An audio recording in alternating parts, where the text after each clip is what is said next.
Meu nome é Ana Paula Araújo, vim conversar com vocês hoje sobre o que precisa ser eliminado na nossa vida, o que está atrapalhando o nosso caminhar, como Deus costuma operar nessas circunstâncias. Em Daniel 3, a gente vê a história dos amigos de Daniel, né, que estavam na Babilônia, estavam exilados lá, e esses amigos eles passam uma situação ali que é bem conhecida, uma história bem conhecida. Nabucodonosor tinha feito uma estátua, e ele declarou que todos deveriam adorar aquela estátua. Todos. Havia muitos súditos, a Babilônia era o reino que imperava no mundo naquela época, eles mandavam em quase tudo ali. E ele deu essa ordem a todo o povo. Inclusive os exilados, né, que eram escravos deles, né, povos conquistados. E os amigos de Daniel e Daniel estavam nessa posição. Então Nabucodonosor emite esse decreto. Só que os amigos de Daniel não se prostam. Aí não é citado nada de Daniel, mas aí fala dos amigos dele. Eles não se prostam. Tinha um horário lá para fazer isso. Eles se negam a se prostrar. Por quê? Segundo a lei, a palavra de Deus, a Bíblia, né? No caso não tinha Bíblia naquela época, mas segundo a Torá e tudo mais, você só devia se prostrar diante de Deus. E aquela estátua não era de Deus, era de um Deus pagão e tudo mais. Eles não se dobram. E dedoraram eles para Nabucodonosor, que era o imperador lá, o rei da época. Ele fica muito irado. Tipo assim, como vocês estão desobedecendo? Quem vocês pensam que são? Né? Então Nabucodonosor chama eles e fala que vocês vão ter outra chance de se prostrar. Senão vocês vão morrer.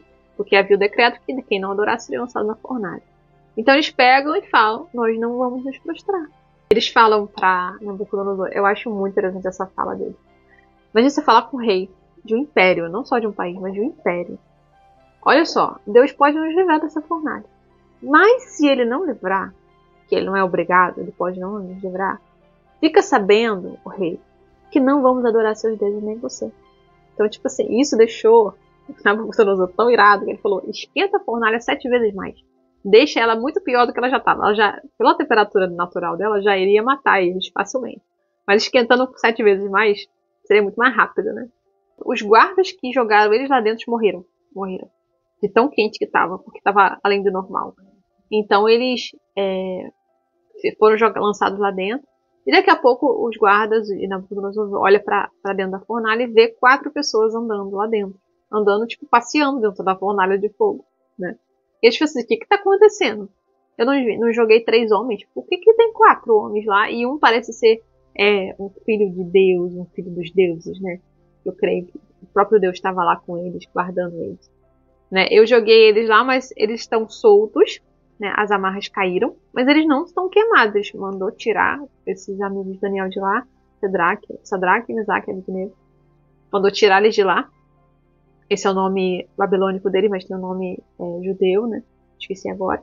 Mandou tirar eles de lá e viu que não tinha nem cheiro de fumaça no corpo deles. Né? Só tinham sido destruídas as amarras, eles não estavam intactos. Assim, Nabucodonosor ficou chocado. Como isso aconteceu? Isso não é natural. Né? Era para ter sido morrido assim facilmente. Fazendo uma analogia, né, com a nossa vida, as coisas que Deus permite passar pela nossa vida, as fornalhas, as dores, os sofrimentos, as perdas, elas só vão queimar o que nos prende, o que nos atrapalha, o que nos impede de viver o propósito e o chamado de Deus.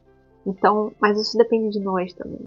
Se desesperar pela circunstância, deixar ser apavorado pela circunstância, a gente não vai conseguir, a gente vai se queimar, vai se machucar, vai haver muito dano.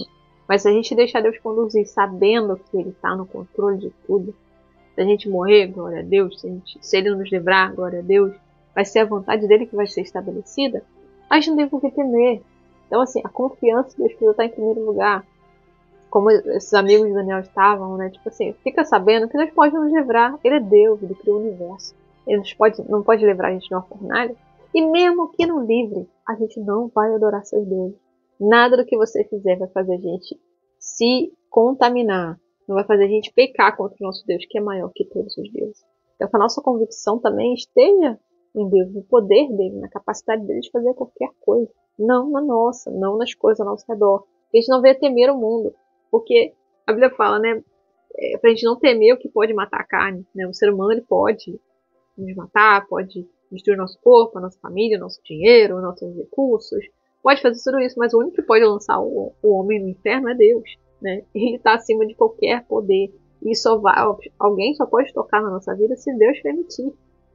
Então, assim, não tem como ele perdeu o controle. Não tem como acontecer nada fora da vontade dele. Se ele deixou acontecer, é melhor, porque ele sabe que é melhor. Então, eu não entendo agora, mas ele sabe que é melhor. E é perfeita a vontade dele. E todas as situações que a gente passa difíceis, elas servem para amadurecer a gente, para fazer a gente se aproximar de Deus. E como a gente experimenta mais de Deus no momento de dificuldade. Incrível! Porque você depende mais, você se entrega mais, você busca mais. Então você experimenta mais de Deus. Por quê? A gente é ser humano, a gente é muito falho. A gente tem essa tendência de ficar confortável quando as coisas estão tranquilas e de se movimentar quando está com problema. Então o Senhor permite muitas vezes essas fornalhas na nossa vida para que a gente se movimente e busque Ele, dependa e confie nele, experimente mais dele. E o nome dele seja glorificado, como foi nessa situação. Primeira coisa, né, o nome de Deus foi glorificado ali. Todo o povo viu o que aconteceu, entendeu? Tipo assim, como Deus foi glorificado, só Deus poderia fazer isso. Todos os deuses que os babilônios acreditavam não tinham essa capacidade, isso não era natural. Mas Deus poderia fazer isso, como eles disseram. Então o nome de Deus foi glorificado, né? Depois disso, Nabucodonosor promulgou um decreto que todo que falasse mal desse Deus, de Deus de Israel, seria punido. E depois disso, esses amigos de Daniel, eles foram promovidos a cargos muito maiores do que eles já tinham. Então, assim, serviu para Deus ser glorificado, para essas pessoas, esses homens serem abençoados, o nome de Deus ser engrandecido. Olha como Deus faz. Se eles duvidassem lá no início, eles não experimentariam tudo que Deus tinha reservado para eles, eles perderiam essa oportunidade. Então que a gente possa descansar em Deus, sabendo que Ele está no controle de todas as coisas. Nada que Ele permite na nossa vida é em vão. E a gente pode experimentar muito mais dele nos momentos de dificuldade, no sofrimento, nas angústias, nas perdas, nas doenças, nas lutas, e tudo. Ele pode usar para glorificar o nome dele, para que a gente confie diante da dificuldade que Deus está operando. Que Deus não permite isso à toa. Que Ele está trabalhando para o nosso bem, daqueles que amam o Senhor. Então, se seu coração está firmado dele, se a esperança está nele, ele está trabalhando. Confia. A gente só precisa confiar, descansar. Que o agir dele, o poder dele é muito maior do que a gente possa imaginar.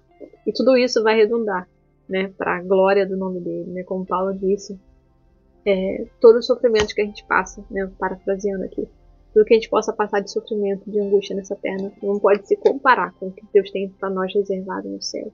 Tudo isso é passageiro. Nada disso é eterno, sabe? Vai acabar, uma hora ou outra vai acabar, não dura para sempre. Então que a nossa esperança esteja nele, sabendo que ele usa essa circunstância para trabalhar no nosso coração. Então toda vez que tenho problemas, que passo por dificuldades hoje em dia, eu Senhor, o que o Senhor quer trabalhar dentro de mim?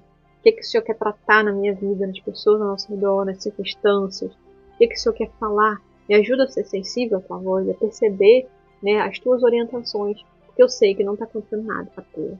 Então que a nossa esperança esteja completamente depositada nele, sabendo que ele nos ama mais do que qualquer um e se importa conosco. É isso, galera, que eu queria compartilhar com vocês hoje. Deus abençoe e até a próxima.